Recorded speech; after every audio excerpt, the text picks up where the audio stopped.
he's going the out-of-conference route. So, of course, we've got a 12-team playoff starting in 2024, and we know about various teams' status and whether they really need out-of-conference games. So the incentive of scheduling difficult non-conference games, I kind of question it myself. Very little. Yep. There's very little incentive once you get to 12. I mean, the thing to sit there and say is we know that there's not going to be 12 undefeated teams at the end of the year, or even 6 to fill in, quote unquote, the wild cards. So in a lot of ways, I think the incentive is to play another team, a team that you don't have scouted on a yearly basis because they're a conference foe, to see how you stack up against them. And, if you win it, I mean, that's certainly a feather in your cap. That's certainly something that a selection committee would notice, especially if you stub your toe and you don't win your conference. I mean, there's some bounce from that. But, there's going to be a lot of people who are going to say, well, make as few waves as you can along the way, play 8 conference games and play 4 patsies and just get there unharmed. Well, the number of undefeated teams that we see at the end of the year shows that even that doesn't necessarily work. You're going to stub your toe somewhere more than likely. 11-1 is much more likely than 12-0 for so many teams out there. But no, there isn't a ton of that other than just maybe, bragging rights. Well, at least we don't duck everybody. We have this series every 2 years. We know that we're going to have this series or that series, and Ohio State can't even really fly that banner in 24 after it changed its schedule and dropped the Washington series. But Ohio State is certainly a much more aggressive scheduling team than some others out there. But I don't see a ton of incentive in terms of if your goal is to sit there and say we want to get through this season unscathed. I mean, losable games can be lost.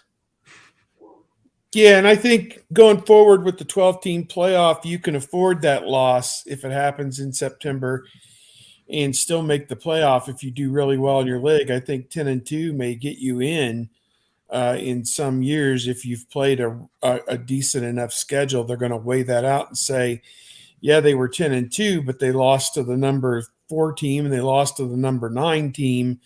This is still a quality team. So I think that's part of it. I think the other part of it is creation of an event in a schedule that people will want to come and watch your team play.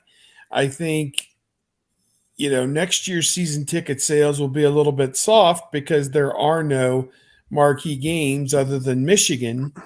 Whereas, last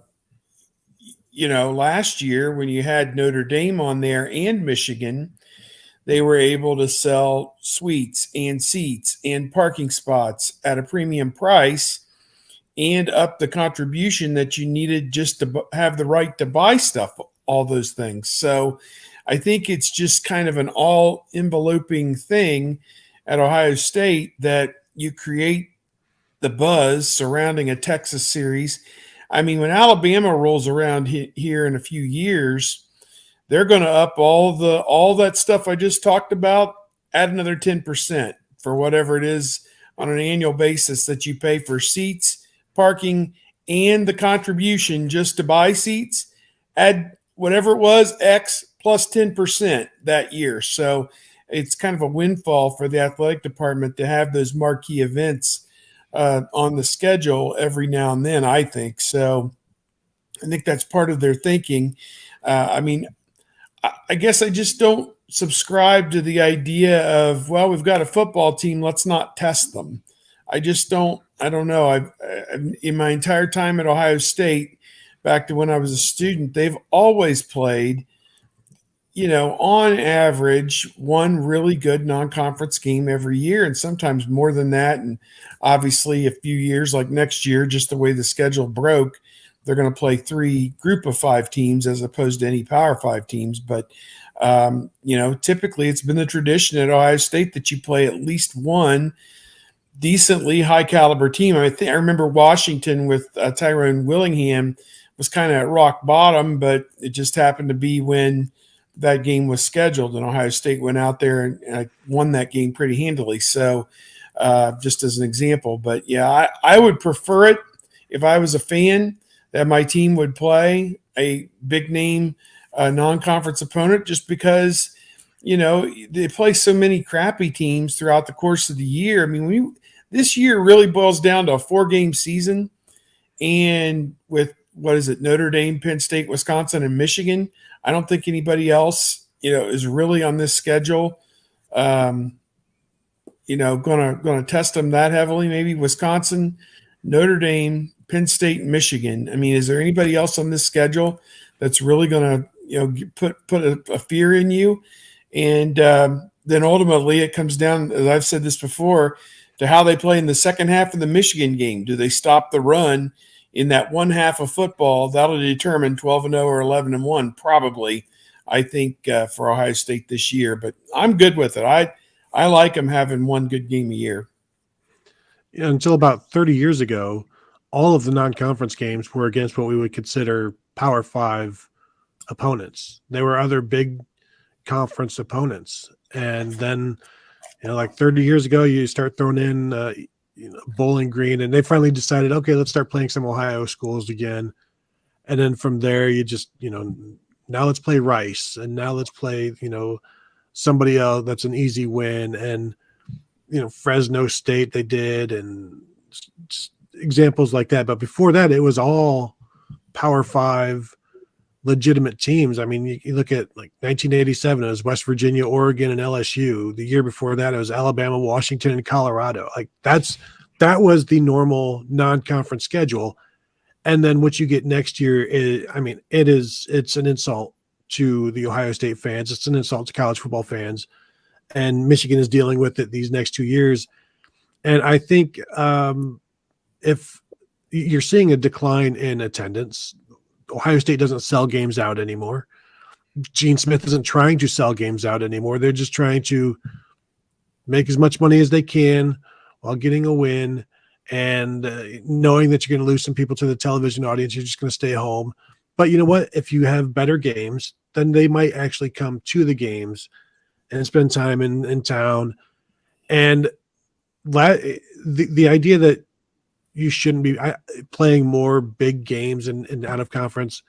I think the incentive, as Steve said, there's the challenging yourself. I mean, it's like Tom Izzo's non-conference schedule. He does that so that they will be ready for the tournament. Michigan, their non-conference schedule has not prepared them for the playoffs, and we've seen that 2 years in a row now.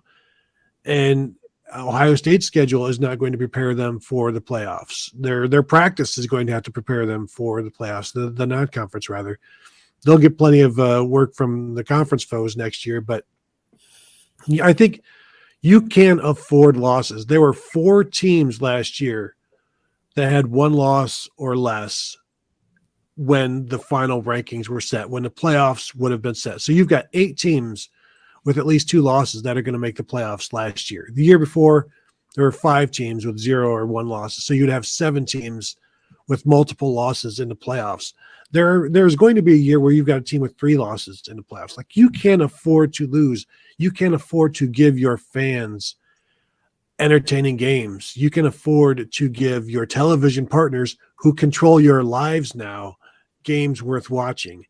And I think I'm interested to see if the TV people get more involved in scheduling this stuff, because NBC right now is looking at their schedule and they're like, why are we airing Maryland and Towson, stuff like that. And it's like, why couldn't we be airing, Maryland and West Virginia, or, just games like that, as opposed to the games we're getting.